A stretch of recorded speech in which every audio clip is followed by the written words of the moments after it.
Alors, Shavua Tov à tous et à toutes.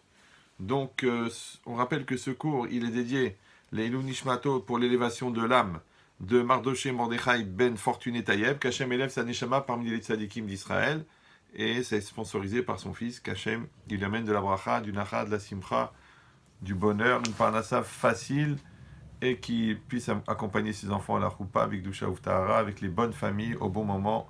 Bisrut Rabbi Meir, Vechen Yiratson Veloma, Amen. Alors, le thème qui a été choisi, c'est le thème de la Karatatov, de la reconnaissance. C'est un des fondements du judaïsme et de la Torah, et c'est aussi un des fondements euh, de, de la vie. D'accord. Alors, on va essayer de comprendre comment fonctionne ce principe. Maintenant, vous savez que la Karatatov, la traduction, c'est la reconnaissance, de reconnaître le bien.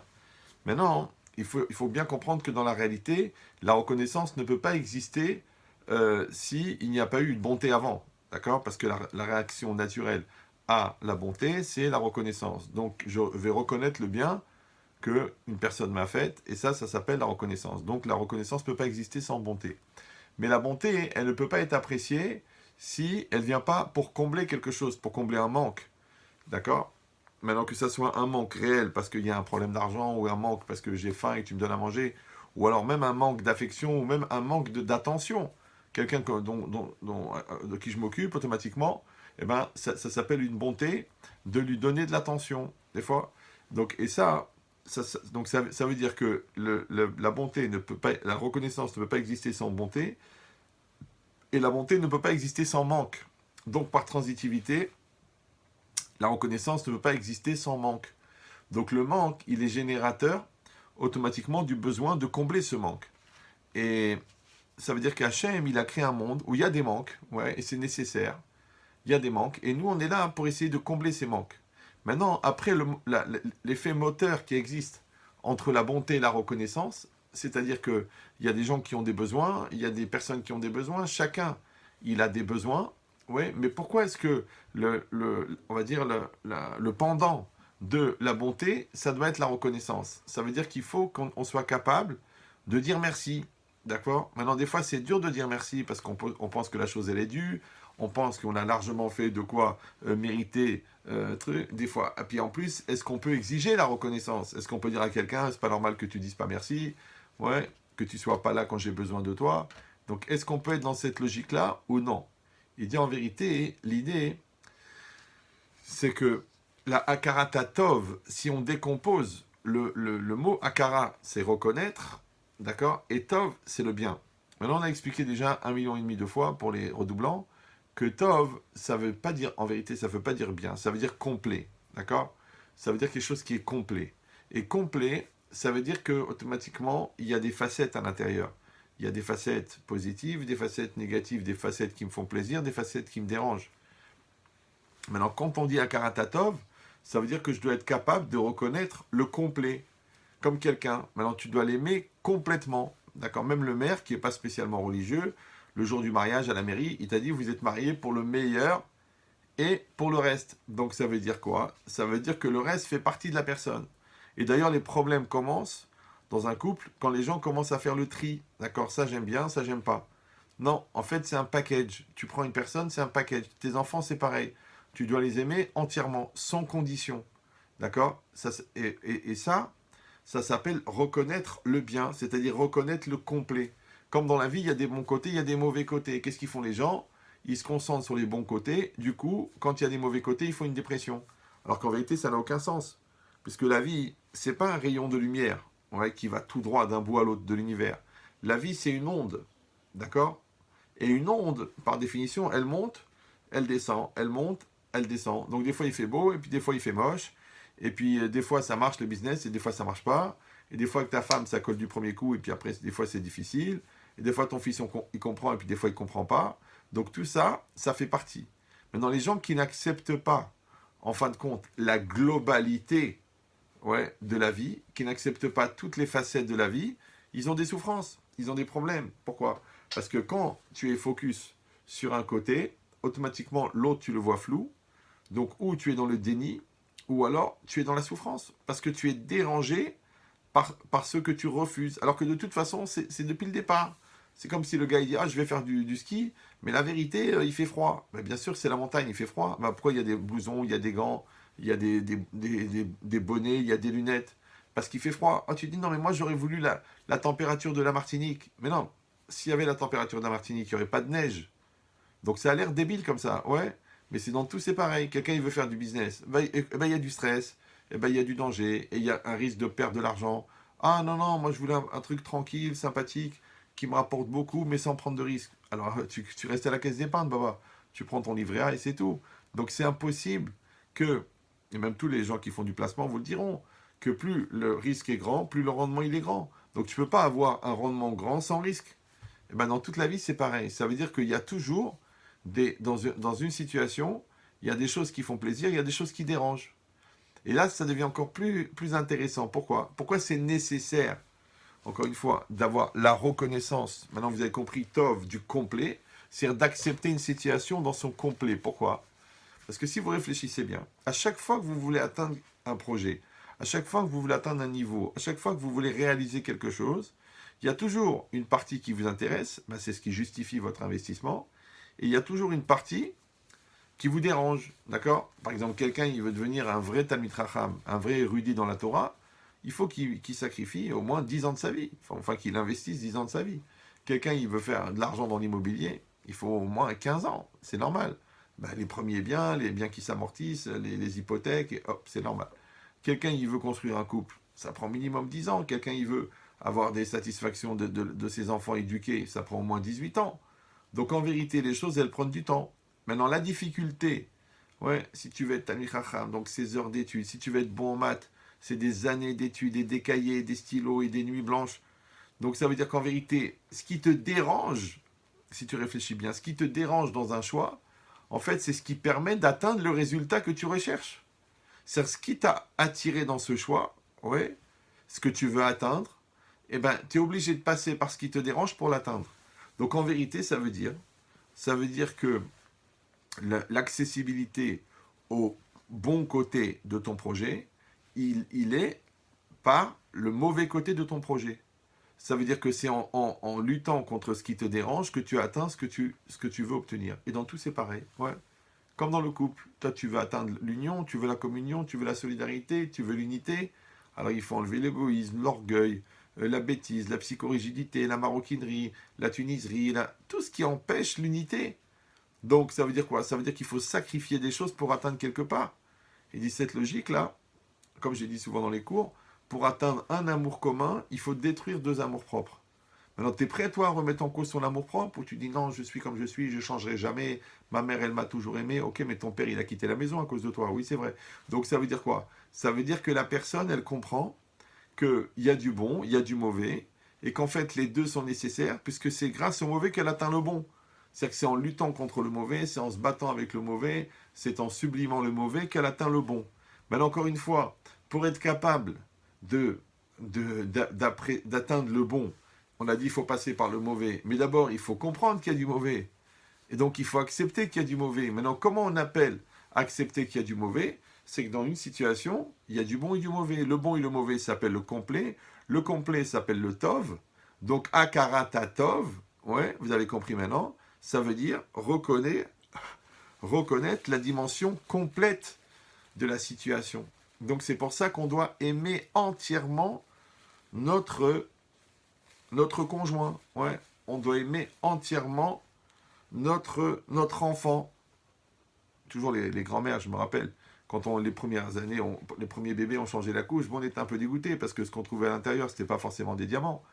Et quand elle nous voyait dégoûtés, la grand-mère, elle disait, oh là là, mais comment vous êtes? Mais dis-moi, elle a dit, moi, son pipi, je le bois. Je le bois, c'est-à-dire, je l'aime tellement, ce bébé, même son pipi, je le bois. Et nous, on ne comprenait pas, parce qu'on était brêles, on croyait qu'on était intelligent, mais en vérité, on était brêles. Ça veut dire qu'on n'avait pas atteint ce niveau d'amour où même ce qui est dérangeant, ça devient beau. Même ce qui est dérangeant, ça devient de l'affectif. D'accord? Donc et ça, encore une fois, ça fait partie du principe de Hakarat Tatov.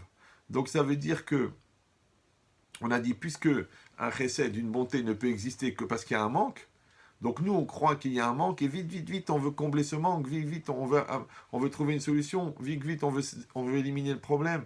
Mais réfléchis bien, Baba. S'il n'y avait pas eu le problème, il n'y aurait pas eu la solution. Donc la satisfaction de la solution, elle vient du problème. De la même manière, tu as faim. Ben, après, quand tu manges, ça te fait du bien. Tu dis, oh, j'avais une faim, oh, j'avais une soif. Mais si tu n'avais pas eu la soif, tu n'aurais pas apprécié la boisson. Si tu n'avais pas eu la faim, tu n'aurais pas apprécié la satiété d'être entier. Et ben, c'est exactement pareil. Ouais, s'il n'y avait pas des petites différences dans le couple, tu n'aurais pas la satisfaction du shalom. Donc le conflit fait partie du problème. Le problème, c'est est-ce que tu vas sublimer, dépasser, maîtriser le conflit, ou tu vas en faire ta manière de vivre. Il y a des gens comme ça, ah ben si on ne s'est pas engueulé aujourd'hui, c'est que ça ne va pas dans notre couple. Non, il y a des différences, il y a des confrontations, il y a des chocs électriques, il y a des courts-circuits, mais c'est fait pour ça. C'est pour les dépasser. Donc vous avez compris le process. Le process, c'est qu'il y a un manque. Ensuite, il y a une recherche de solution. La recherche de solution, elle s'appelle le chesed pour combler le manque. Et ensuite, il y a la reconnaissance. Donc la reconnaissance, en fin de compte, c'est quoi? C'est d'accepter la globalité de la réalité. Ouais. Sinon, toute ta vie, tu vas être insatisfait. Ouais. C'est une grave maladie. Ça s'appelle oui et mais. Parce que il y a oui et non. Ça, vous connaissez ça. Ouais. Mais il y a le oui et mais. Il y a des gens, chaque fois qu'ils vivent quelque chose, oui, merci pour ces vacances, mais il a plu. Merci pour ce cadeau, mais tu as offert le même à ta mère. C'est bien d'avoir réussi ton interro, mais tu as eu moins que le petit Cohen. C'est bien d'avoir réussi ton examen à l'ENA, mais tu n'étais pas dans les 3 premières places. Mais il y a toujours un mais. Mais le problème, c'est qu'il pourrit le bon. Bah oui, c'est comme si tu fais un beau gâteau, et avant de l'offrir, tu mets 3 gouttes de pipi dessus. Tu dis, mais c'est dégueulasse. Tu dis, oh, je t'en prie, c'est que de l'eau, hein. Et puis en plus, dans la majorité, ça va se diluer, donc c'est cachère. Tu dis, mais j'ai même plus envie de le manger, ton gâteau. Ben, c'est pareil, tu peux faire un cadeau avec une petite remarque. Tiens, le voilà, ton cadeau, étouffe-toi avec. Ben, tu vois, le petit étouffe-toi avec, il a pourri le cadeau. Tu dis, ah, je comprends pas, tu n'étais pas capable de dire merci. Hein, c'est comme ça qu'on t'a éduqué, c'est comme ça que ça se passe chez les Marocains, chez les Tunisiens, chez les Algériens. Ouais, en vérité, qu'est-ce que tu es en train de faire? C'est que tu as tellement la haine d'offrir un cadeau que tu peux pas te permettre de pas rajouter une petite, ouais, une petite remarque. Vous me suivez ou non? C'est comme les gens qui n'arrivent pas à dire merci à leurs parents. Ouais, parce que de toute façon, les parents, ils l'ont fait pour eux. De toute façon, ils nous ont obligés à vivre. De toute façon, ils nous ont amenés au monde. Oh là là là là là là. Mais s'ils avaient su, ils auraient pris un préservatif à l'époque. Ouais, s'ils avaient su qu'ils allaient engendrer un brel comme ça qui est même pas capable de dire merci. Parce que c'est dur de dire merci, c'est dur. Parce qu'il faut faire preuve d'une certaine modestie et surtout d'une certaine abnégation. Mais le gars qui se met toujours en avant, ou la fille qui se met toujours en avant, ouais, qui est toujours dans l'égoïsme et qui est dans l'égocentrisme et dans l'orgueil, il y a des gens, ça les tue de dire merci, mais plutôt mourir. Ouais, alors qu'en vérité, c'est quoi? Merci. Merci, c'est un niveau de maturité. Ouais, merci, ça s'appelle la perception de l'autre. Merci, ça s'appelle voir le bien que l'autre te fait. Ah, pourquoi c'est tellement dur de dire merci? Parce que tu as l'impression que quand tu dis merci, tu es dépendant de l'autre. Ah, ça veut dire que je ne peux pas me débrouiller tout seul, alors j'ai besoin de l'autre. Mais tu n'as pas compris, il y a des dépendances qui sont nécessaires. Oui, une femme, elle a besoin des compliments de son mari. L'homme, il a besoin du sourire de sa femme. C'est nécessaire. Tu dois manger le manger de ta femme. Tu dis, oh, mais elle cuisine mal, c'est trop salé, c'est trop... Mais tu as mangé le manger de ta mère, oui. Pourtant, tout le monde sait dans la famille que ta mère, c'est au niveau culinaire, c'est un homicide volontaire. Elle te fait une dafina, mais n'importe quel nutritionniste te dira que c'est la meilleure façon de tuer quelqu'un. Tu as une kaela qui est tellement huileuse que tu dis que je crois qu'elle a oublié de mettre les épinards. C'est pas possible. Donc on sait que ta mère, elle sait pas cuisiner. Ah, pourquoi tous les enfants du monde, ils aiment le manger de leur mère? Alors que quand tu le manges, tu sens l'amertume, puisque c'est ta mère. C'est pas grave. Ouais. Bah, dis, bah ouais, mais c'est le manger de ma mère. Tu sais pourquoi il est bon le manger de ta mère? Parce que tu aimes ta mère, Yabrel. Ouais. Donc si tu trouves que le manger de l'autre, il est pas bon, c'est parce que tu l'aimes pas. Et dans tout, c'est pareil. Ouais. Donc ça veut dire que l'amour, il passe par la reconnaissance. C'est pour ça que le Rav Dessler, il dit Chesed ve'akaratatov ze'ahava. La bonté et la reconnaissance égale l'amour. C'est ça l'amour. Tout le monde parle de l'amour, ils rêvent de l'amour, ils espèrent l'amour, ils regardent les feux de l'amour, ils écoutent des chansons d'amour, ils planent sur des films d'amour. Mais en vérité, pourquoi? Pourquoi? Parce que les gens, ils sont en manque. Mais en vérité, ce qui manque le plus, c'est la vraie définition de l'amour. Tu crois que l'amour, c'est ce que tu vois au cinéma? Ça, c'est un truc qui a été inventé par un scénariste qui lui-même est frustré de jamais l'avoir vécu. Donc, à quoi ça sert d'essayer de s'identifier à un truc qui n'a jamais existé? Non, l'amour, ouais, d'après la Torah, s'appelle Shaviut Haritzonot, c'est l'équivalence des volontés. Et la volonté, c'est le moteur de l'existence. Donc en vérité, la volonté, elle permet d'exister. Maintenant, quand moi, je vais projeter mon existence grâce à ma volonté, ouais, ça s'appelle que j'existe. Maintenant, si moi, j'existe pour toi et toi, tu existes pour moi, en français, ça s'appelle coexister. Et la coexistence, c'est ça l'amour. Vous me suivez ou non? Ne pas confondre avec la cohabitation. Il y a beaucoup de gens qui cohabitent, mais il y a peu de gens qui coexistent. Parce que pour coexister, il faut exister d'abord. Et tes problèmes personnels d'existence nous empêchent de coexister. C'est pour ça que la Torah, elle insiste tellement que chacun y fasse son travail des midotes. Chacun il dit, bon allez, je dois travailler mon orgueil, je dois travailler ma bêtise, je dois travailler ma psychorigidité, je dois travailler ma gentillesse, je dois travailler mon langage, je dois travailler mon comportement. Si chacun de son côté fait son travail, il n'y a pas de problème. Maintenant, je dis la vérité. Moi, de ma petite expérience de quelques dizaines de milliers de personnes, les trois quarts de gens, non seulement ils ne font pas le travail de construction personnelle, mais en plus, ils se servent de l'autre pour légitimer le fait qu'ils ne le font pas. Vous me suivez ou non? Donc je suis nerveux, tu sais, parce que ma femme, elle est comme ça, et moi je suis radin parce que ma femme, elle dépense trop, et moi je fais pas à manger parce que mon mari, il dit jamais que c'est bon.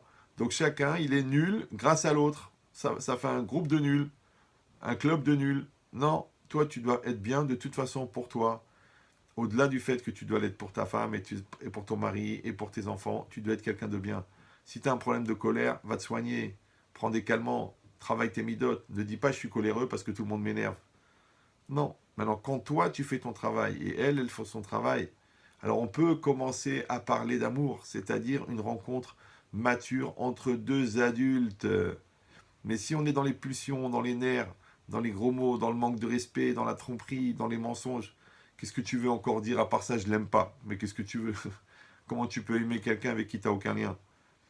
Donc vous avez compris qu'en vérité, Chesed Ve'akaratatov, la bonté et la reconnaissance, c'est ça qui permet l'amour. Pourquoi? Parce que c'est pas la bonté en soi qui crée l'amour, c'est pas la reconnaissance qui crée l'amour, c'est la volonté de donner qui crée l'amour, parce qu'elle rencontre la volonté de dire merci. Donc quand moi j'ai une volonté de donner, et toi tu as une volonté de dire merci, le lien entre les deux volontés s'appelle Shaviut Haritzonot, l'équivalence des volontés. Après, celui qui a dit merci, il a envie de donner, donc il va vouloir donner, et celui qui a remercié et qui a dit merci, maintenant il a envie de dire merci. Donc Aodon Kolo, c'est la volonté. Et cette perpétuité entre les bonnes volontés s'appelle l'amour. Donc si c'est ça, donc quand on parle maintenant de Akaratatov, vous avez compris, c'est que moi il faut que je réussisse à percevoir le bien. D'accord? Donc on a commencé par dire que le bien c'était le complet, et maintenant on va plus se concentrer sur le bien lui-même. Pourquoi? Alors je donne toujours cet exemple, il est facile à comprendre. Il y a deux bateaux qui sont en plein milieu du Pacifique, et on est en plein été, et il n'y a pas de vent du tout. Et c'est deux bateaux à voile, d'accord? Et ils n'ont pas de moteur, et ils n'ont pas de rame. Donc ils sont foutus. Ouais, ils ne peuvent pas avancer, et ils sont en plein été, en plein soleil, il fait une chaleur de fou. Et il y en a un qui a une cargaison de 200 tonnes de boissons, ouais, et l'autre, il a une cargaison de 200 tonnes de snacks salés. D'accord? Donc, ils sont un peu embêtés. D'accord? L'autre, il a 200 tonnes de bretzel, donc il a de quoi manger, mais il n'a pas de quoi boire. Et l'autre, il a de quoi boire, mais il n'a pas de quoi manger. Alors, ils sont là, les deux, en train de s'étouffer. Ils ne peuvent pas s'approcher l'un de l'autre. Ils n'ont pas de moteur, encore une fois, ils ont des voiles, mais il n'y a pas de vent, et ils n'ont pas de rame. Alors ils restent comme ça en train de mourir. Et il y a des requins, voilà, pour les petits malins qui vont dire, ah bah ils ont qu'à y aller à la nage, voilà. Alors qu'est-ce qu'ils vont faire? Et d'un seul coup, il y en a un qui a une idée de folie. Il dit, mais je sais ce qu'on va faire. On va jeter des cordes. Vous avez des cordes? Eh oh! Vous avez des cordes? Ah, nous aussi, on a des cordes. Oh, c'est super. qu'est-ce qu'on va faire? Chaque bateau, il va jeter des cordes à l'autre. D'accord? Donc lui, le bateau A, il va jeter des cordes au bateau B, et le bateau B, il va jeter des cordes au bateau A. Maintenant, il y a des cordes entre A et B. Ok. Et après, qu'est-ce qu'ils vont faire? C'est très simple. Ils vont tirer les cordes. Et en tirant les cordes, automatiquement, les bateaux, ils vont se rapprocher. Voilà. Mais à une condition. À une condition, c'est quoi? C'est que tu tires la corde de l'autre. Parce que si tu tires ta corde à toi, ça ne va pas te rapprocher de l'autre. Donc vous avez compris. Le jet de corde de chaque côté s'appelle la bonté. Et tirer la corde de l'autre s'appelle la reconnaissance. Maintenant, quand moi, je tire la corde de l'autre, c'est-à-dire je reconnais les efforts que l'autre a fait, je reconnais le bien de l'autre, je reconnais la bonté de l'autre, automatiquement, ça nous rapproche. C'est pour ça que le Yetzirah, il ne nous laisse pas ni faire de la bonté, ni dire merci. D'accord? Donc on ne fait pas de bonté parce que chacun se débrouille, on est un couple indépendant, et on ne dit pas merci parce que, de toute façon, avec tout le bien que je fais, pourquoi j'ai besoin de me rabaisser à dire merci? Du coup, on est mort 2 fois. Ça fait les ABS bloqués avant-arrière. Ni tu peux avancer, ni tu peux reculer. Non, il faut dire merci. Et c'est pour ça qu'Hachem, il a fait que l'homme et la femme, ils sont dépendants les uns des autres. Par exemple, l'homme, il a une mitzvah d'avoir des enfants. D'accord? C'est une mitzvah, la première mitzvah de la Torah d'ailleurs, pour un homme d'avoir des enfants. La femme n'a pas de mitzvah. Maintenant, l'homme, il a une mitzvah de mettre les tefilines, il met les tefilines. L'homme, il a une mitzvah d'aller dans la souka, il va dans la souka. Mais l'homme, il a une mitzvah d'avoir des enfants, mais il ne peut pas accoucher, comment il va faire? Donc il a besoin d'une femme. Maintenant, la femme, quand elle accouche d'un bébé, elle ne fait pas de mitzvah. C'est l'homme qui fait une mitzvah. Donc elle crève pendant 9 mois, elle porte un bébé, elle prend 20 kilos, ouais, elle prend de la cellulite, des vergetures, et lui, il peut aller frimer à la synagogue. C'est un garçon. Et voilà, ouais. Elle reste 9 heures sur la table d'accouchement, et lui, détente, dans le couloir, en train de s'énerver. Pourquoi ça prend du temps alors qu'il a 3 rendez-vous avec ses clients? Donc, pourquoi? Il dit pourquoi? Parce que la femme, en vérité, elle n'a pas besoin d'une mitzvah, parce qu'elle veut avoir des enfants, ça s'appelle l'instinct maternel. Mais le mari, lui, il a besoin d'avoir la mitzvah d'avoir des enfants. Ouais. Alors maintenant, le problème, c'est quoi? C'est que quand ta femme, elle a accouché 1 fois, elle a accouché 2 fois, elle a accouché 3 fois, ouais, toi, maintenant, tu te retrouves avec une dette énorme. Et si tu n'es pas content, tu n'as qu'à essayer d'accoucher à sa place. Essaye rien qu'une fois. Rien qu'une fois d'accoucher, rien, une fois. On va t'organiser un appareil génital, on va te mettre un bébé dans le ventre et tu essayes de sortir. Vas-y, essaye de le faire. Tu vas mourir. Ouais. Déjà, quand tu te coupes le doigt, tu fais la gueule pendant 1 semaine. Alors, si on te dit d'accoucher, bah, qu'est-ce que tu vas faire? Donc, l'homme, il va être obligé de dire merci à sa femme. La femme, elle, c'est pareil pour son mari. Son mari, lui, il aurait pu être tranquille, célibataire, d'accord? Il reste chez lui à la maison, il garde son argent, de temps en temps, il se prend une petite copine, il s'amuse avec elle. Non, qu'est-ce qu'il a fait? Il a épousé une femme, il garde la même, et il est sérieux, et il est honnête, et il est fidèle, et elle vieillit, il la garde quand même, et il travaille toute la journée pour elle, et il part de 7 heures du matin à 9 heures du soir avec les soucis des clients, les impayés, le stress, les prud'hommes, tout ça pourquoi? Pour le plaisir de sa femme. Lui, il aurait pu faire un petit boulot, à 1 300 €, prendre un HLM, manger un sandwich par jour, il était tranquille. Qu'est-ce qui s'est pris la tête? Et les vacances, et la Côte d'Azur, et la deuxième voiture, et la maison à Natania, et le compte, et tout ça, pourquoi? Pour lui faire plaisir. Donc en vérité, l'homme, il est là pour faire plaisir à sa femme. La femme, elle est là pour faire plaisir à son mari. Donc maintenant, on se retrouve dans un dilemme. C'est quoi? C'est que on va être obligé de dire merci. Donc la femme, elle dit merci parce que l'homme, il va consacrer sa vie pour son confort matériel, ouais. Et l'homme, il va être obligé de dire merci parce que sa femme, elle a accouché plusieurs fois. Comment ils vont faire? Alors, je vous dis un secret. Ne vous vexez pas.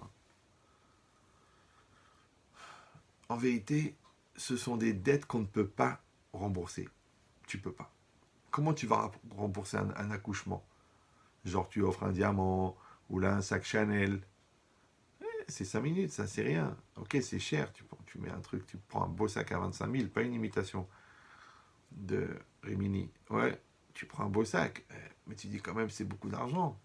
Mais d'un autre côté, tu sais ce que c'est un accouchement, tu sais ce que c'est une grossesse, c'est difficile. C'est pareil, toi tu dis bon, je vais lui faire le plat qu'il aime, il est content. Après une bonne journée de travail, je lui fais un bon repas et tout. Ok, mais lui il s'est pris la tête avec les clients, il s'est stressé avec le prud'homme, la banque, les impayés, tout ça, et toi tu lui offres un repas. Alors je vous dis l'idée. L'idée, c'est qu'en fait, ce sont des dettes qui ne se remboursent pas. D'accord? C'est comme si toi, tu veux rembourser le bien que tes parents, ils ont fait. Voilà, tes parents, ils se sont occupés de toi. Ils t'ont mis au monde, c'est pas évident, alors qu'ils auraient pu se préserver de ta naissance. Après, ils se sont occupés de toi, ils t'ont changé la couche, ils t'ont enlevé la hnouna, ouais, ils t'ont emmené à l'école, ils se sont occupés de toi pendant la fièvre. Après, tes redoublements, tes tricheries à l'école, les convocations pour parents d'élèves. Après les 2 ans avec Christine qu'ils ont failli mourir, la crise d'ado, tu voulais devenir Che Guevara, ils ont passé tout ça. Après, t'es revenu à la Torah, ils ont supporté. Après, t'es devenu encore plus hassid qu'eux, ça les a énervés, ils ont rien dit. Donc tout ça, comment tu vas le rembourser? Tu dis, bah écoute, toujours je raconte cette histoire. C'est un gars, grâce à Dieu, bon, il a grandi à Blanc-Ménil, dans un HLM, puis après il a fait des hautes études, et puis maintenant, grâce à Dieu, il vient de racheter Ron Poulenc, et il gagne 583 000 euros par semaine. Il est bien, le gars, il est bien. Et puis un jour, ça lui monte comme ça le genou, il dit, tiens, tu sais quoi? Il cherche sur Internet audit familial. Il fait venir le gars, c'est une société qui calcule tout ce que tu dois à tes parents, c'est-à-dire tout ce que tes parents ils ont dépensé pour toi depuis la naissance. Ils font une espèce de forfait. Et les mecs, ils ont tout calculé, les cahiers, les stylos, les pulls, les habits, le loyer, la colonie de vacances, les redoublements, ils ont tout calculé. Et puis le gars, il lui dit, voilà, ben, vos parents, ils ont dépensé pour vous 218 000 euros. D'accord? À peu près le double de ce que les goyim y dépensent, puisque nous, on paye le cachère plus les écoles juives, donc ça double à peu près. Donc maintenant, il convoque ses parents dans un beau restaurant, cachère bien sûr. Il leur dit, papa, maman, voilà, je voulais vous dire une chose extraordinaire. Grâce à Dieu, j'ai les moyens. Et, et j'ai préparé un chèque pour vous rembourser tout ce que vous avez dépensé pour moi. Et les 2 parents, maintenant ils sont 60 ans, 70 ans, ils se mettent à trembler. Comme ça, ils tremblent, ils disent, qu'est-ce qui va pas? Ils se regardent, le père et la mère. Ils disent, c'est nous qui avons mis au monde ce Charlot là. Alors, il dit, mais qu'est-ce qui va pas? Papa, maman, qu'est-ce qui va pas? Il dit, qu'est-ce que tu veux? Tu veux nous rembourser? Mais rembourser quoi? Qu'est-ce que tu veux rembourser? Tu rembourses quoi? Le matériel? D'accord, mais ta mère, je te signale qu'à cause de ton accouchement, parce que tu étais très gros, ça a tout esquinté à l'intérieur, on n'a pas pu d'autres enfants. On a pu avoir d'autres enfants, ouais. On lui a ligaturé les trompes tellement tu l'as esquinté dedans. Ouais, bon, ça tu rembourses les autres enfants. Ouais, tous les nerfs qu'on a eu, les stress qu'on a eu, les pleurs qu'on a eu, les prières qu'on a fait pour toi, tu les as comptés dedans. Qu'est-ce que tu as compté, toi? Les stylos, les lits et les meubles et les vacances qu'on t'a offert. Alors ça veut dire quoi? Alors l'enfant il dit mais moi je suis stressé, maintenant j'ai de l'argent, bah, au Hachem, et je voudrais vous rembourser, je voudrais m'enlever cette dette. Il dit mon fils, cette dette tu pourras jamais l'enlever. Jamais.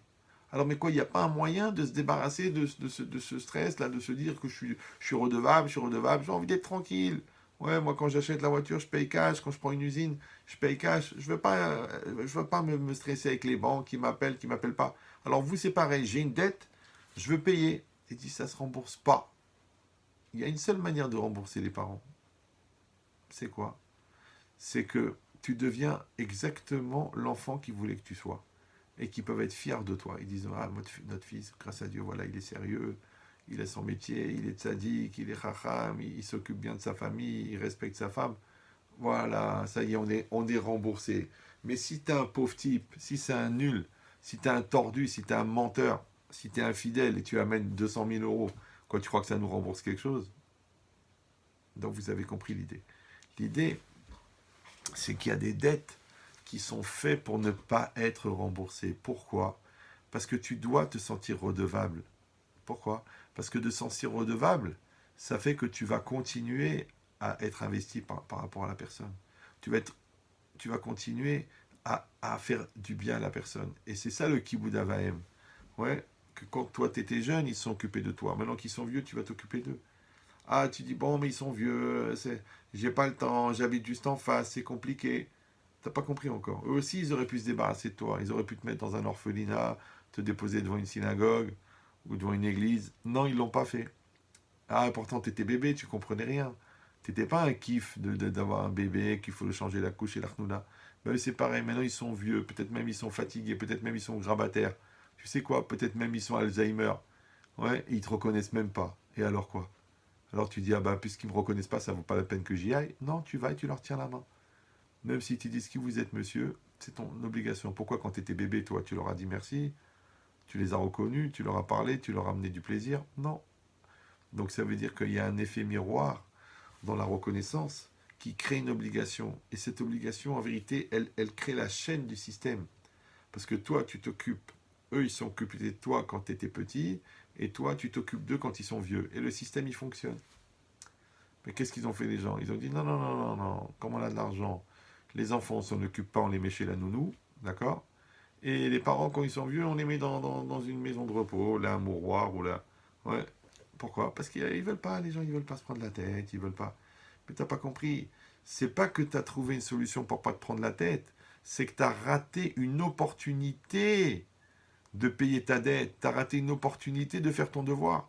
Vous savez, j'ai un monsieur, ils étaient plusieurs frères et sœurs, et tout le monde était occupé. Et lui, cette année-là, il avait pas de travail, et sa mère, elle était en train de mourir, et pendant un an, il s'est occupé d'elle. Il était tous les jours à l'hôpital, il passait des journées avec elle entière. Il la soutenait, il connaissait son cas, il se battait avec les médecins pour les protocoles et tout. Bon, au bout d'un an, elle est partie. Maintenant, tous les jours, elle l'a béni, elle lui a raconté sa vie. Elle était tellement contente d'être proche de lui et tout. Bon, il était un peu cassé à la fin qu'elle est décédée. Bon, elle était âgée, mais c'est très très difficile parce que le père et la mère, c'est comme la jambe droite et la jambe gauche. Quand tu perds un, tu deviens bancal pendant un certain temps. C'est logique, le temps de t'adapter ou d'avoir une prothèse. Je lui ai dit, mais tu sais, je suis jaloux de cette mitzvah que tu as pu faire, de t'occuper de ta mère jour et nuit pendant un an. Ça veut dire quoi? Ça veut dire que quelqu'un, il va voir ça comme une prise de tête, parce qu'il n'a pas que ça à faire, parce que c'est un homme occupé, parce que c'est une femme occupée, parce qu'elle a déjà les enfants, il faut qu'en plus qu'elle se tape la mère. Mais réfléchis bien, ouais. JG, ça veut dire jeune jbeb. C'est le contraire, c'est une opportunité de rembourser ta dette, c'est une opportunité de sentir que tu as fait ce que tu as à faire. C'est ça qu'on t'a proposé, c'est pas l'inverse. Donc ça veut dire quoi? Ça veut dire pourquoi est-ce que quelqu'un y voit une opportunité et quelqu'un y voit une prise de tête? Ben, c'est très simple. Celui qui est généreux, il voit une opportunité, et celui qui est égoïste, il voit une prise de tête. Et ça restera. Toujours je raconte cet exemple. C'est comme le gars maintenant. Il a sa maman qui habite, je sais pas moi, à Deauville. Et lui, il habite à Paris. Bon.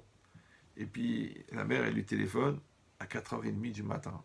Elle dit, mon fils, je suis pas bien du tout, écoute, tu sais que je suis une femme très pudique, et j'arrive pas à monter la fermeture éclair de ma robe de chambre, et je peux pas dormir en étant déshabillé, c'est honteux pour moi, alors s'il te plaît, et en plus j'ai l'arthrose des deux épaules, je peux pas lever les bras pour fermer la fermeture, je t'en prie, viens ici à la maison, tu sais que ton père il m'a quitté il y a 25 ans, et je suis seul, viens à la maison, et tu vas me fermer la chemise de nuit. Bon, elle a 85 ans, le gars, il ne sait pas quoi faire. Il dit, attends, j'ai 2 heures de route, je vais faire 2 heures de route, Paris-Deauville, en pleine nuit pour aller lui arranger la fermeture éclair.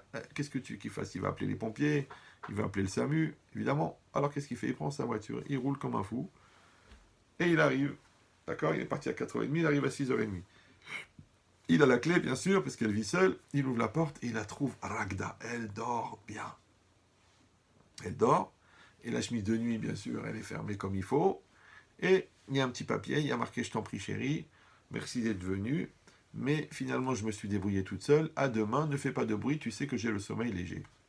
Le gars, il a des nerfs, il dit comment j'ai fait 2 heures de route pour rien, voilà, ça y est, elle est habillée maintenant, donc je suis venu pour rien, il a des nerfs, alors il hésite, il se dit où je pars gentiment, sans faire de bruit, ou je la finis à la hache, il a une hésitation, d'accord? Non, c'est pas une halakha qu'on est en train de dire, hein. Donc c'est des nerfs qu'il a, comme ça. Bon, mais qu'est-ce que tu fais? C'est ta mère. Qu'est-ce que tu veux faire? C'est ton père. C'est comme ça. Ouais. Ça veut dire quoi? Ça veut dire qu'ils peuvent te demander n'importe quoi. Comme toi à l'époque, tu leur as demandé n'importe quoi et tu étais toi-même n'importe qui. D'accord? Et quand même, ils ont supporté. Et quand même, ils t'ont aimé. Dis donc, cette logique-là, c'est pour ça que moi, une des choses qui me tue le plus, pourtant j'ai tout vu dans la communauté, hein, tout ce qui existe, les violences, les crises, les escroqueries, les incestes, les adultères, les attouchements, tout ce qui est le plus pourri de l'humanité, je l'ai vu. Mais ce qui me tue, c'est par exemple, je parle avec un gars, il a son téléphone. Et le téléphone, il se met à vibrer. Et il y a marqué maman. Donc j'ai compris que c'est pas sa maîtresse. Et puis le mec, il fait. Genre, sa mère, elle le saoule. Moi, dans ma tête, je me dis, comment le mec, sa mère, elle le saoule? Mais quand elle est tombée enceinte de lui, est-ce qu'elle a soupiré? Quand elle a crevé pour l'accoucher, est-ce qu'elle a soupiré? Quand elle s'est occupée de lui pendant 28 ans jusqu'à ce que monsieur il daigne se marier, est-ce qu'elle a soupiré? Quand il a supporté sa belle-fille qui ne pouvait pas l'encadrer, est-ce qu'elle a soupiré? Elle n'a jamais soupiré. Elle l'a aimé, elle l'a accepté. Et toi, maintenant, elle t'appelle, peut-être elle est bloquée, peut-être elle a besoin de quelque chose, peut-être elle a besoin d'être rassurée, peut-être elle a envie de te parler, et toi tu soupires. Kolakavod, Blainara. Ça veut dire plus CON que ça, c'est difficile à trouver. Il dit non. Encore une fois, si toi tu es dans une logique de quelle est l'opportunité d'essayer de rendre ce que j'ai reçu, c'est ça que tu dois réfléchir. C'est comme ça qu'il résonne un Ben Adam. C'est comme ça qu'il résonne un homme normal. C'est comment je vais faire pour rendre. Donc quand elle vient chez toi l'opportunité de rendre, eh ben, tu le fais avec plaisir, tu le fais avec joie. Ah, ici vous allez me dire, c'est quand même difficile. Il faut dire, vous savez, à un certain âge, ils sont lourds, ils sont difficiles. Il y a des contraintes, il y a des stress. Alors je vais vous dire un grand secret. Ça va vous faire gagner au moins 15 ans de vie et 13 ans de thérapie. Écoutez ça. Quand les Bnei Israël sont sortis d'Égypte, donc vous avez bien compris que l'Égypte, pour les Bnei Israël, vous avez étudié les textes, vous avez vu le film, c'était l'horreur, d'accord? Ils étaient massacrés, ils étaient détruits, ils étaient fracassés, ils étaient insultés, ils étaient fouettés, ils étaient massacrés, ok. Et plus sur plusieurs générations, parce qu'Auschwitz, ça a duré 1 an, ça a duré 2 ans, ça a duré 3 ans maximum. Mais là, ça a duré 210 ans. Ça veut dire que les gens qui sont sortis d'Égypte, ouais, ils sont sortis libres, mais ils étaient nés esclaves. Leurs parents, ils étaient morts et nés esclaves. Leurs grands-parents étaient morts et nés esclaves. Leurs arrière-grands-parents étaient morts et nés esclaves. Donc imagine quelqu'un, il est esclave, génétiquement modifié, par 4 ou 5 ou 6 générations d'esclavage. Et Akadosh Baruch Hu, il est venu, il a fait des miracles, il a sorti d'Égypte. C'est pour ça que la sortie d'Égypte, c'est une notion tellement centrale dans toute la Torah. Ouais. On a une mitzvah de se rappeler la sortie d'Égypte tous les jours, on a une mitzvah de la mentionner dans le Kriyat Shema, on a une mitzvah de raconter la Haggadah 1 fois par an, toute la nuit, on met les tefilines en souvenir de la sortie d'Égypte, on fait le Shabbat, le Kiddush aussi, il y a plein de mitzvot qui sont en souvenir de la sortie d'Égypte. Donc, qu'est-ce qui s'est passé? Les Bnei Israël étaient en esclavage et Hachem les a sortis de l'esclavage. Quand ils sont sortis, les Bnei Israël, ils ont été libérés, ils étaient tranquilles dans le désert, ils ont vu que leurs ennemis ont été détruits, qu'il n'y a plus de menaces, qu'ils sont en paix, qu'ils sont en liberté. Ils sont tournés vers Hachem, parce que c'est des gens normaux. Ils ont dit à Hachem, comment est-ce qu'on peut te rendre le bien que tu nous as fait? Comment on peut faire? Pourquoi? Parce qu'ils avaient un sentiment de Hakarat Hatov. Ils avaient un sentiment de reconnaissance. Ok, donc ils ont dit à Hachem, qu'est-ce qu'on peut faire pour te rendre le bien que tu nous as fait? Hachem, il leur a dit, si vraiment vous voulez me rendre, il a dit, moi je vous ai rien demandé, mais si vraiment vous voulez me rendre le bien que je vous ai fait, alors prenez sur vous, acceptez de faire la Torah et les mitzvot. C'est-à-dire de devenir mes serviteurs, mais dans la spiritualité. D'accord? Que vous soyez des bons juifs, que vous soyez des tzadikim, que vous accomplissiez la Torah et les mitzvot. Et les Bnei Israël, ils ont dit, ok, on va accomplir la Torah et les mitzvot en remerciement du fait qu'il nous a fait sortir d'Égypte. Ok, super. Comme quelqu'un qui t'a sauvé la vie, eh ben, tu dis, ma vie t'appartient, tu m'as sauvé la vie, tu m'as sauvé mes enfants, tu peux me demander ce que tu veux, c'est normal, parce que je t'appartiens par le fait que tu m'as sauvé. Donc comme Hachem, il a sauvé les Bnei Israël de l'Égypte, donc d'un seul coup, il y a eu un sentiment d'appartenance, un sentiment de dépendance positive des Bnei Israël envers Hachem. Ok, c'est super. Mais il demande le Even Ezra, il dit, je comprends pas. Si on analyse la situation, les Bnei Israël, encore une fois, ils ont voulu rendre à Hachem le bien qu'Hachem leur avait fait en les libérant. Donc ils ont dit à Hachem, qu'est-ce qu'on peut faire? Qu'est-ce qu'on peut te donner pour te, entre guillemets, te rembourser, te rendre le bien que tu nous as fait de nous libérer? Hachem, il leur a dit, si vous voulez me rendre le bien que je vous ai fait, faites les mitzvot. Maintenant, tu réfléchis, tu dis, mais je ne comprends pas. Les mitzvot, elles sont au profit de qui? Elles ne sont pas au profit d'Hachem, elles sont au profit de l'homme. C'est bien pour l'homme de faire les mitzvot, d'accord? Grâce à ça, il va s'élever, grâce à ça, il va se sanctifier, grâce à ça, il va avoir un droit au monde futur, donc il ne va pas mourir, disparaître le jour de sa mort, il va continuer à exister malgré que c'est un être matériel, mais il va, entre guillemets, se transcender en être spirituel. Donc en vérité, qui c'est qui va tirer profit de la Torah et des mitzvot? C'est l'homme lui-même. Alors maintenant, il demande la question, il dit, mais je ne comprends pas. Si nous, on a pris les mitzvot pour rendre à Dieu ce que Dieu nous a fait, mais que, en fait, ce qu'on lui rend, c'est ce qui nous fait du bien à nous. Donc en fait, on ne lui a rien donné parce que c'est pour nous. Vous me suivez ou non? C'est comme si quelqu'un que vous appréciez beaucoup, il vous invite Shabbat. Il dit, tiens, Maurice, tu peux venir Shabbat et tout ça? Ah, bien sûr. Ah, bah c'est très gentil, vraiment, je suis honoré de ton invitation. Et toi, qu'est-ce que tu dis? Comme tu es content qu'il t'invite, tu achètes une belle bouteille de vin, un beau truc à 250 euros. Ouais, et le soir, tu arrives, et tu dis, tu arrives et dis, bah, bonsoir, voilà, merci beaucoup. Ah, bah voilà, pour marquer le coup, je vous ai offert une bouteille de vin. Ah, le gars, il dit, ah, bah c'est très gentil, mais tu sais très bien que je bois pas de vin. Ah oui, c'est vrai et tout. Et puis le gars, l'invité, donc a amené la bouteille de vin pour dire merci à celui qui l'a invité. Toute la soirée, il se tape toute la bouteille, il boit la bouteille. Dis-moi, tu crois que le mec, en buvant la bouteille, il a rendu le bien qu'il a reçu d'être invité? Vous comprenez la problématique ou non? Les zoomers là-bas, ça va, vous suivez? Oui, non, oui. Faites un petit signe quand même. Ouais, super. Donc ça veut dire quoi? Ça veut dire, il demande, le Even Ezra, il dit, mais je comprends pas. Ouais, quand on a accepté de faire les mitzvot, on les a fait pour nous. Donc en quoi on a rendu à Dieu le bien qu'il nous a fait, qui nous a sortis d'Égypte? Alors il dit, c'est le même principe qu'avec les parents. Quand Hachem y voit qu'on se conduit bien, qu'on se conduit comme des tzadikim, qu'on est des gens droits, qu'on est des gens purs, il est remboursé de la sortie d'Égypte. Parce que c'était ça le but de la sortie d'Égypte. Ouais, de nous sortir de nos limites, de nous sortir du Yetzirah, de nous faire atteindre la Kedusha. C'était ça son intérêt. Ah, tu dis ok, mais les mitzvot, en vérité, c'est quoi? C'est les commandements. Et les commandements, on sait très bien que chez beaucoup de gens, ben, c'est considéré comme des contraintes. Ouais, ben, les gens ils me disent, Rabbi Chetri, vous êtes quelqu'un d'intelligent, vous êtes quelqu'un de pragmatique. Franchement, la religion, c'est quand même compliqué. C'est quand même beaucoup de contraintes. Contraintes du Shabbat, contraintes de la cache-route, contraintes de la pudeur, contraintes de l'honnêteté. C'est difficile. Aujourd'hui, pour faire de l'argent, on est obligé de voler. D'accord? Et si tu veux aller dans un club de vacances, bah, évidemment, la moitié des femmes, elles sont toutes nues. Après, bah, tu veux faire un kiff, bah, les trois quarts des boîtes, ça se passe le samedi. Alors, il faut aller à la synagogue, t'as pas le droit de faire ça. Puis il faut trouver un immeuble avec les lumières qui s'allument pas, l'ascenseur qui marche tout seul. C'est compliqué tout ça. Là. C'est plein de contraintes, la religion. Ok. Alors moi, je donne cette réponse. Elle vaut ce qu'elle vaut. D'accord? Et après, si vous ne comprenez pas, vous demanderez un concessionnaire Volvo, puisque lui, il sait ce qu'elle vaut, puisqu'elle vaut le veau qui est dedans. Ouais. Écoutez l'idée.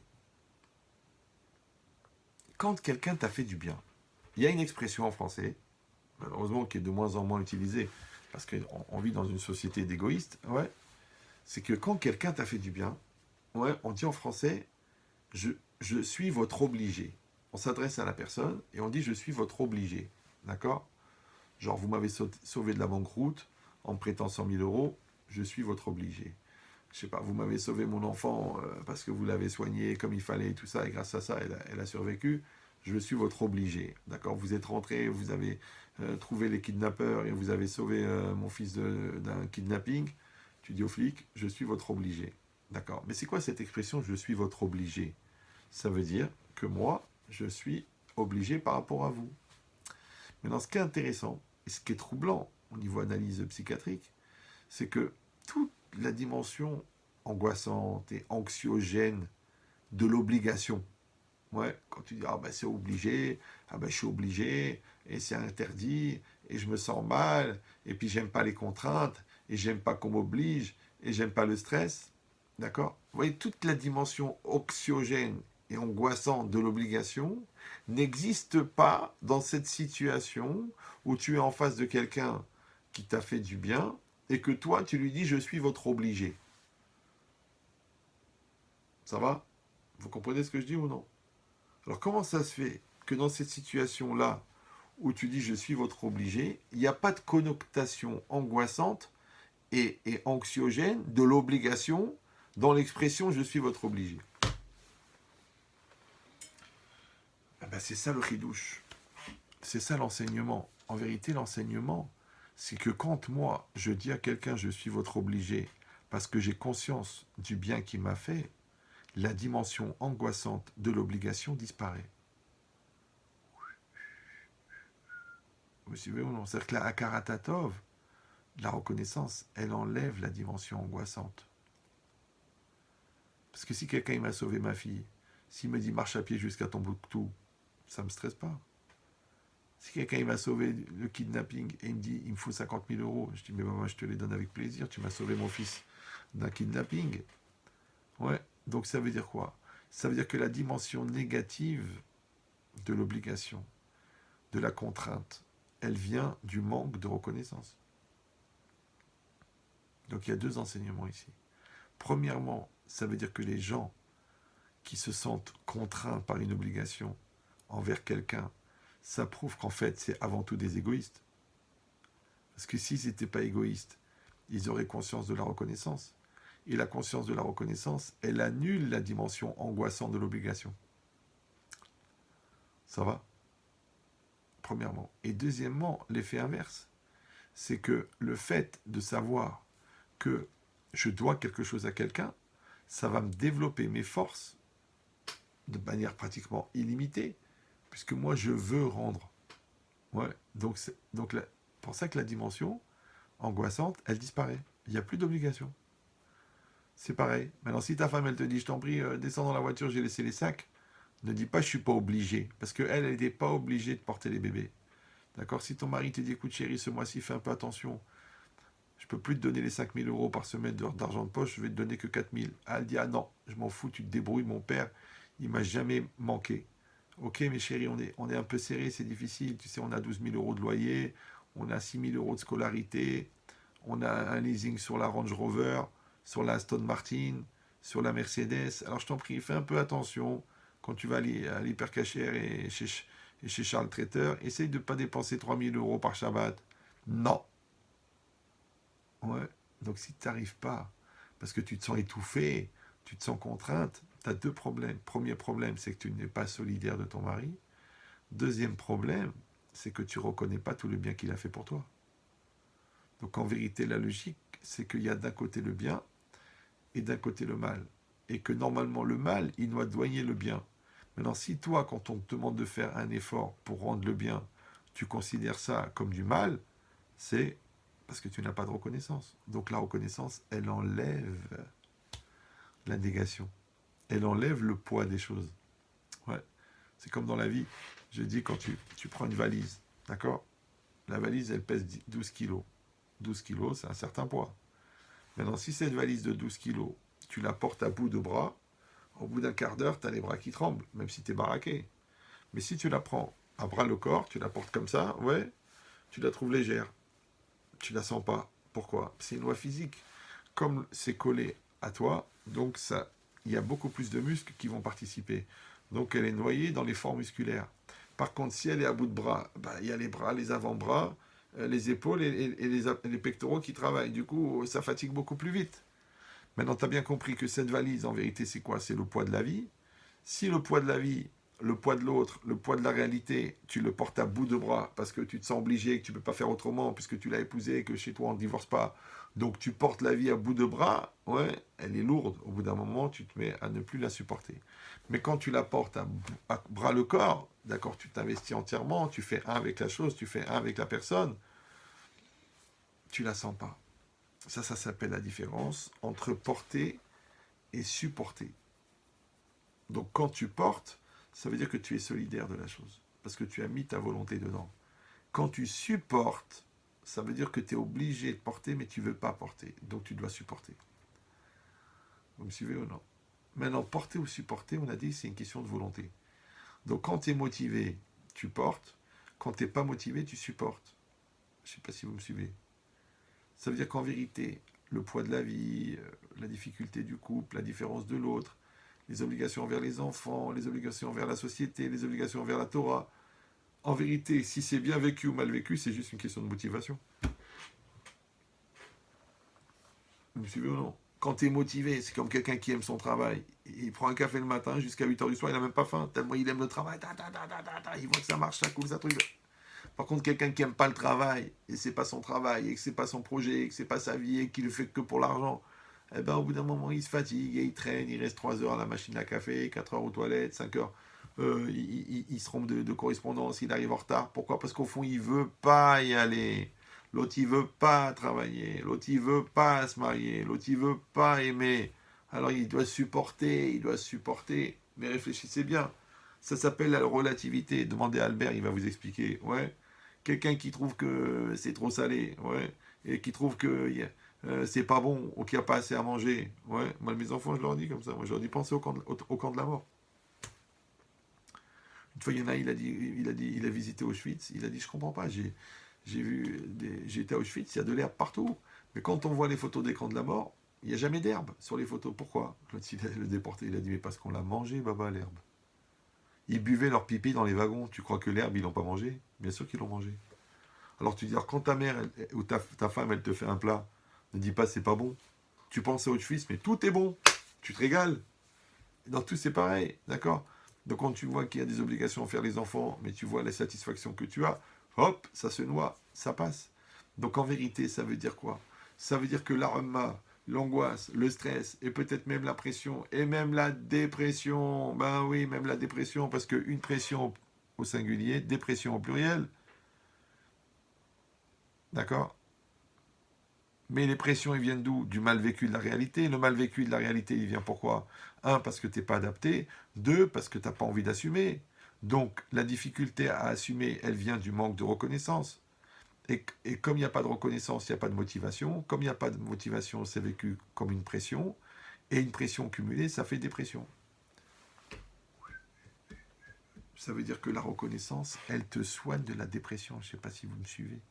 C'est que tous ces gens qui font la gueule et qui se plaignent tout le temps, et que c'est pas comme ils voudraient, c'est pas comme il fallait, et c'est trop tôt, ou c'est trop tard, ou c'est pas la bonne manière, et où est-ce qu'il était le bon Dieu, et pourquoi ma femme elle est comme ça, et pourquoi mon mari il est comme ça, et pourquoi mes parents ils sont comme ça, et pourquoi ma mère elle était pas gentille, et pourquoi mon père ne m'a pas allaité. Arrête, arrête de faire le lourd, arrête de faire le blata. T'es juste un gros égoïste, c'est tout. Pourquoi? Parce que tes parents, même s'ils étaient tordus, même s'ils étaient alcooliques, ouais, et ben au maximum ils étaient maladroits, mais quand même ils t'ont gardé. Ben, tu dis oui, mais ils m'ont frappé. Mais ton père, on sait qu'il était malade, on sait qu'il a souffert, on sait qu'il a perdu son père, on sait qu'il a vu sa mère pendue dans l'escalier. Donc en vérité, il était fragile. Alors qu'est-ce que je dois faire? Je dois retenir le bien. Il m'a quand même gardé à la maison, il m'a quand même nourri, il m'a accompagné, il m'a quand même payé mon mariage. Tout le reste, tu sais quoi, tu l'annules. Pourquoi? Pas simplement parce que c'est genre les bisounours, c'est tout est pour le bien. C'est parce que si tu gardes le négatif, tu vas l'emmener dans tes valises. Tu vas l'emmener dans ta vie, tu vas l'emmener dans ton couple, tu vas l'emmener dans ton futur foyer, tu vas l'emmener dans ta famille. Et tu vas pourrir ton futur en polluant ton présent à cause de ton passé. Donc là, Karatatov, c'est aussi de se réconcilier avec son passé. Et c'est pas grave. Tu dis au pire, mes parents, ils étaient maladroits. Au pire, mes enfants, ils ont pas compris. Ouais, c'est pas grave. Mais toi, tu restes dans une posture et une attitude positive. Je sais ce que vous allez me dire. Ouais, mais c'est pas facile. Vous savez pas ce que j'ai vécu. Ok, ça te fait du bien de creuser ta tombe avec tes mains. Ça te fait du bien de t'angoisser. Ça fait du bien d'écrire le journal de la souffrance, d'être le porteur universel de l'angoisse, de te lamenter toute la journée sur tes problèmes. Il y a des gens tellement ils font la gueule, tellement ils se lamentent toute la journée. Ouais, c'est pas bien, je suis pas content, je suis pas bien, c'est difficile, il pleut, il fait pas beau, j'ai froid, j'ai le nez qui coule, j'ai pris 3 kilos. Tellement ils se font des lamentations que quand tu les écoutes parler, au bout d'un moment, tu dis, je sais pas pourquoi, mais j'ai envie de lui mettre un bout de papier dans le nez. C'est normal, il se prend pour le cotel, le mec. D'accord? Donc vous avez compris l'idée. L'idée, c'est que la Karatatov, en vérité, c'est pas seulement que c'est une obligation, parce que tu dois dire merci, parce que tu dois aller vers l'autre, parce que tu dois reconnaître le bien, c'est aussi que ça te soigne, c'est une thérapie. Ah, c'est une thérapie, ouais. En plus de ça, on a dit que ça t'allège la vie. Pourquoi? Parce qu'on a dit que quand toi, tu as la reconnaissance, donc tu sens plus la notion d'obligation. Donc tous les ulcères et les prises de tête et les contrariétés que tu te sens obligé d'aller passer Shabbat chez eux et tu te sens obligé de leur dire Shabbat Shalom et tu te sens obligé de les saluer pour la fête, tu te sens obligé de leur dire merci. Ouais, mais ça vient de quoi? Pourquoi tu te sens obligé? Tu sais pourquoi? Parce que tu es orgueilleux, parce que tu es complexé de dire merci. Une fois, il y a un raf, quelqu'un il lui a fait du mal. Il lui a dit mais je comprends pas. Je t'ai jamais fait de bien. Les gens à qui j'ai fait du bien, je comprends qu'ils ont un Yetzara de me faire du mal. Mais toi, je t'ai jamais fait du bien. Pourquoi tu me fais du mal? Vous me suivez ou non? Donc je sais que l'idée, elle est farfelue. Ouais. Mais venez, on réfléchit. Quand quelqu'un m'a fait du bien, en vérité, en même temps qu'il m'a fait du bien, il a créé chez moi le sentiment d'être redevable. Maintenant, celui qui se sent redevable, si c'est quelqu'un d'intelligent, eh ben, ça lui fait plaisir parce qu'il dit ah bah tiens justement je vais essayer de rendre le bien qu'on m'a fait. Mais si c'est pas quelqu'un d'intelligent, donc ça lui crée des complexes, ça lui crée du stress. Donc quand il voit, il dit quoi? Je suis obligé de lui dire bonjour, je suis obligé d'aller au mariage, je suis obligé de lui faire le kavod, je suis obligé de, tu vois? Eh ben cette obligation, elle vient de quoi? Elle vient de la difficulté à dire merci. Alors après, tu réfléchis au niveau psychiatrique, au niveau neurologique, ou je sais pas, au niveau vétérinaire. Pourquoi tu as tellement de mal à dire merci? Pourquoi? Qu'est-ce que c'est? Pourquoi ça te tue? Il y a des gens, ça les tue. Est-ce que je suis obligé? Est-ce que je dois le faire? Oui, oui, oui. Tu prends ton Yetzera, tu lui coupes la tête. Tu prends une batte de baseball, tu fracasses ton orgueil.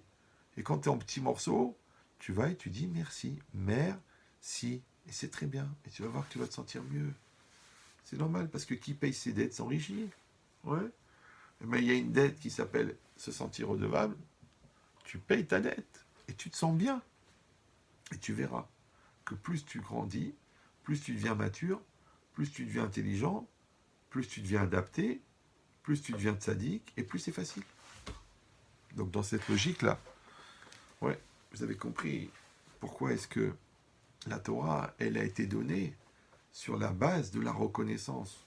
C'est pour permettre à l'homme de ne pas avoir tout le sentiment de contrainte. Donc vous regardez bien tous les gens qui ne veulent pas faire les mitzvot parce qu'ils n'aiment pas qu'on les oblige, ouais, mais ça ne les dérange pas d'être obligés par la société, d'être obligés par la police, d'être obligés par les habitudes d'égoïme. Ça ne les dérange pas.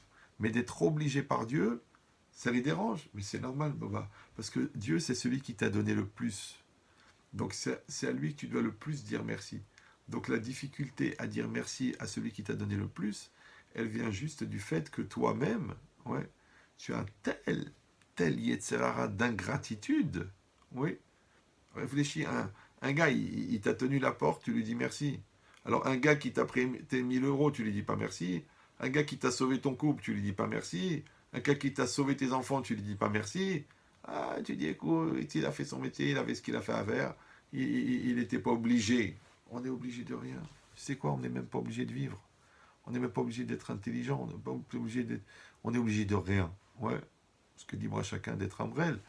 Il dit mais le contraire. Si tu arrêtais de faire ce que tu es obligé, mais que tu fais ce que tu penses devoir faire, parce que ton bon sens il te dit de le faire, parce que la Torah elle te dit de le faire, et tu le fais besimcha, tu le fais avec joie, parce que tu as la chance de pouvoir accomplir quelque chose de vrai.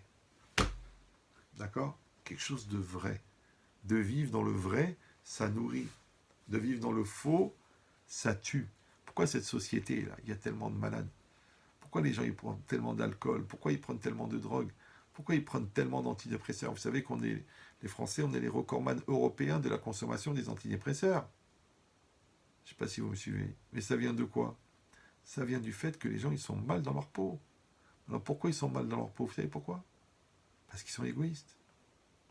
Ça s'appelle un consommateur. Et vous pouvez l'écrire en 2 mots. D'accord? Donc qu'est-ce qui se passe? C'est que les gens, on leur a tué la machine à chesed. On leur a tué la solidarité. On leur a tué la proximité. Donc ils sont dans une individualité et dans un égoïsme qui les étouffe. Du coup, ils pensent tellement à eux, tellement à eux, tellement à eux, qu'après ils ne sont pas contents de ce qu'ils ont. Et après ils prennent des médicaments. Ou ils prennent de l'alcool, ou ils prennent des vitamines. Mais ça vient de ça.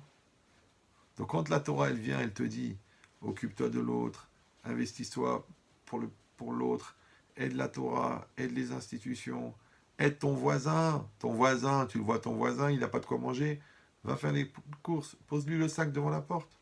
Tu dis, ah écoutez, il y a des institutions pour ça, j'ai fait des dons, j'ai fait des... Fais-le, t'as peur de quoi? Invite le Shabbat, tu sais qu'il n'a pas de quoi manger. Tu dis non, mais c'est honteux. Puis moi, la misère, pour l'Ainara, je ne vais pas faire rentrer la misère à la maison. Je ne vais pas faire rentrer la misère à la maison. Bon, mon grand-père, il avait une table pour les pauvres en Algérie, là-bas. Tous les jours, pas une fois par an, pour le Téléthon, tous les jours, les pauvres à la maison, tous les jours. Et c'est lui qui préparait le manger, parce qu'il voulait avoir le mérite. Comme si tu mets les tefilines ou tu t'assois dans la souka, tu prépares le manger pour les pauvres et tu leur donnes. Tu maries tes enfants, invite des familles pauvres. Ah, mais c'est pas de la famille, invite-les, c'est pas grave. Tu vas visiter des milliardaires pour leur faire le kavod. Alors visite des pauvres aussi, c'est bien. Quelqu'un qui te demande un peu, pas que tu lui donnes 5 euros et casse-toi. Tu passes le temps, comment ça va, qu'est-ce qui se passe, racontez-moi. Le mec il te dit, tu sais quoi, tu m'as fait tellement du kavod, l'argent c'est pas grave, garde-le. Ça, tu m'as fait exister. Parce que c'est très très dur de demander. D'accord? Donc des fois tu fais le chesed avec de l'argent, des fois tu fais le chesed, la bonté avec du temps, des fois tu fais tu fais le chesed avec de la patience. Vous savez, c'est marqué dans la Torah, sonner matanot ichye. Celui qui haït les cadeaux, il vivra. Et un jour, il y a le Chazon Ish, il était en train de marcher sur le chemin, et il y avait une femme, une veuve, elle est venue, elle a arrêté, elle était avec ses élèves, et la veuve, elle a dit, Rav, je voulais absolument vous donner quelque chose pour vous remercier et tout ça. Et il a donné une enveloppe. Et le Rav, il l'a pris. Et elle est partie. Alors les élèves, ils ont dit, je comprends pas, le Rav, jamais il accepte les cadeaux. Et il nous a enseigné que celui qui accepte les cadeaux, ça lui raccourcit la vie. Ouais, alors pourquoi vous avez accepté le cadeau? Écoutez bien ce qu'il a dit le Chazon Ish. Il a dit, elle, c'est une veuve, elle est dans la souffrance, c'est difficile pour elle, elle est triste. Et elle sait que le Chazon Ish, il n'accepte jamais les cadeaux. Et il a accepté le cadeau. Donc en vérité, le fait d'avoir accepté le cadeau, ouais, c'est moi qui lui a fait une bonté, c'est pas elle qui m'a fait une bonté. Parce qu'elle va dire à tout le monde, vous vous rendez compte, j'ai fait un cadeau au Chazon Ish, les gens ils vont dire, waouh, t'as réussi à faire un cadeau au Chazon Ish, mais il n'accepte pas les cadeaux. Maintenant, lui, pour une veuve, il a accepté de faire, parce qu'il sait que la tristesse de la veuve, elle est difficile. Alors il a voulu faire ce kavod à la veuve. Il lui a fait le respect, il lui a fait du nachat ruach, de la satisfaction. Wow, elle est partie tranquille, voilà, il lui a fait un cadeau. Donc des fois, en prenant, ouais, c'est comme si ta femme, elle fait à manger, mange. Tu ne dis pas, ah, c'est trop salé, mange. Elle s'est crevée 2 heures à préparer, mange. Tu dis, mais j'ai pas faim, mais étouffe-toi, mange. Ouais, c'est pareil, ton mari dit, ah chérie, j'ai des soucis au travail, je voudrais parler. Eh bien, assis-toi avec lui, écoute. Tu dis, ah non, non, moi ça me saoule, j'ai le stress, en plus, je suis sur un roman, là, ça me coupe la lecture et tout. Mais c'est ton mari, c'est ton mari. Tu t'assois avec lui, tu es solidaire, et ça vous fait du bien tous les deux. Parce que quand vous êtes solidaire, rappelez-vous que le poids qui est porté à deux, c'est pas qu'on porte la moitié chacun, c'est qu'il pèse plus rien, puisque la solidarité, on enlève le poids. Elle enlève la notion du poids. D'accord? Donc ici c'est pareil. Il dit quand on est dans cette logique, oui, où la karatatov, la reconnaissance, en fin de compte, c'est un outil extraordinaire. Ouais? Parce qu'on a dit que ça enlève le poids de la vie, ça enlève la contrainte, ça enlève l'obligation, ça enlève la difficulté à assumer. Après, ça fait qu'on est capable d'accepter une personne dans son entier, une situation dans son entier. Donc on arrête de faire le tri. D'accord? Après, du coup, comme on accepte tout dans son entier, on va développer notre maturité par rapport à ce qui est entier. Donc, on va bien vivre les situations. On va être adapté à la situation. Maintenant, être adapté à la situation s'appelle l'intelligence. Parce qu'en philosophie, on dit que l'intelligence, c'est la capacité d'adaptation. Donc, vous avez compris que le contraire de l'adaptation, l'inadaptation, eh ben, c'est la bonnerie en français avec une lettre d'écart dans l'alphabet. Donc celui qui est CON, en vérité, il est inadapté. C'est pour ça qu'il souffre. Maintenant, pour être adapté, ouais, il faut accepter la situation. Comment on appelle l'acceptation de la situation? Ça s'appelle la Emouna. Donc d'abord, j'accepte. Merci Hachem de ce qui se passe. Après que j'accepte, d'accord, alors je peux voir le bien. Je peux voir le bien. Je vois que cet enfant, il a été renvoyé de l'école. Et j'ai les nerfs, parce que j'étais le plus gros donateur. Mais finalement, le prof de sa classe était un malade mental. Et là, je l'ai mis dans une autre école. Mais l'école, elle est pourrie. Mais le prof de cette année, c'est un très bon prof. Du coup, ton fils, il a été sauvé parce que tu l'as changé d'école. Donc pourquoi il a changé d'école? Parce qu'il a été renvoyé. Donc s'il n'avait pas été renvoyé, il aurait été détruit par ce prof qui était méchant. Et grâce au renvoi, il est rentré dans une bonne école, enfin dans une école pourrie, mais avec un professeur qui est bon et qui lui a sauvé la vie, qui lui a redonné le moral, qui lui a donné le courage. Et que maintenant, grâce à Dieu, il a fait des grandes études grâce à ce professeur. Donc tu vois bien que toi, tu dois reconnaître le bien que ton fils a été renvoyé de l'école. Tu veux ou non? Quelqu'un, il avait des douleurs énormes, ils ont cru que c'était l'appendicite, ils ont été pour lui faire. Quand ils ont voulu traiter l'appendicite, ils ont vu qu'il y avait une petite tumeur. Quand ils ont vu cette tumeur, ils l'ont enlevée et ils lui ont sauvé la vie. Donc s'il n'avait pas eu l'appendicite, il serait mort tranquillement. Parce que la tumeur, elle aurait encore grossi. Dans tout, c'est pareil. Ouais. C'est comme si un gars, il fait un accident de la route en allant à l'aéroport. Et à cause de ça, bon, il n'est pas blessé, il n'a rien, mais il a raté l'avion. Ok. Après, il dit, ouais, mais je devais prendre l'avion pour aller en Chine, pour signer un contrat à 1 milliard. Ok. Ok, mais après, l'avion, il s'est écrasé. Alors il dit, bon, alors qu'est-ce qu'il va dire? Il va dire, bon, mais quand même, Baruch Hashem que j'ai raté l'avion, Baruch Hashem que j'ai eu l'accident de voiture, j'ai été sauvé. Ou il va dire, ouais, mais ça fait quand même de la peine pour le contrat à 1 milliard. Mais après, tu serais mort. Toute la vie, c'est pareil. Toute la vie, c'est pareil. Que dans la vie, il y a du bon et du mauvais à l'instant T, et il y a aussi du bon et du mauvais qui se succèdent. D'accord? C'est-à-dire qu'une chose, elle entraîne l'autre. Une chose, elle entraîne l'autre. Une chose, elle entraîne l'autre. Ouais. Donc maintenant, mais dans le chemin, dans le process des causalités, de ce qui est entraîné, il y a toujours du bon et du mauvais. C'est connu quand la, quand Moshe Rabbeinu, il a tué l'Égyptien, il s'est enfui d'Égypte. Quand il s'est enfui d'Égypte, il est arrivé en Midian. Quand il est arrivé en Midian, il est arrivé en puits, et là-bas, les filles de Yitro, elles étaient en train de se faire agresser par des bergers. Et comme lui, il faisait 5 mètres de haut, il les a massacrés. Ouais, enfin, ils sont partis, ils ont eu peur. Donc, en fait, elles, qu'est-ce qu'elles ont fait? Elles ont été chez leur père, Yitro, et lui ont dit, papa, on a été sauvés par Ishmitri, un homme égyptien. Rachid dit, pourquoi on l'a appelé Ishmitri? Parce qu'il était habillé en égyptien. Les gens de Midian, ils ne s'habillaient pas comme les gens d'Égypte. Donc, ils ont dit, Ishmitri Tsilanou, un homme égyptien nous a sauvés. D'accord?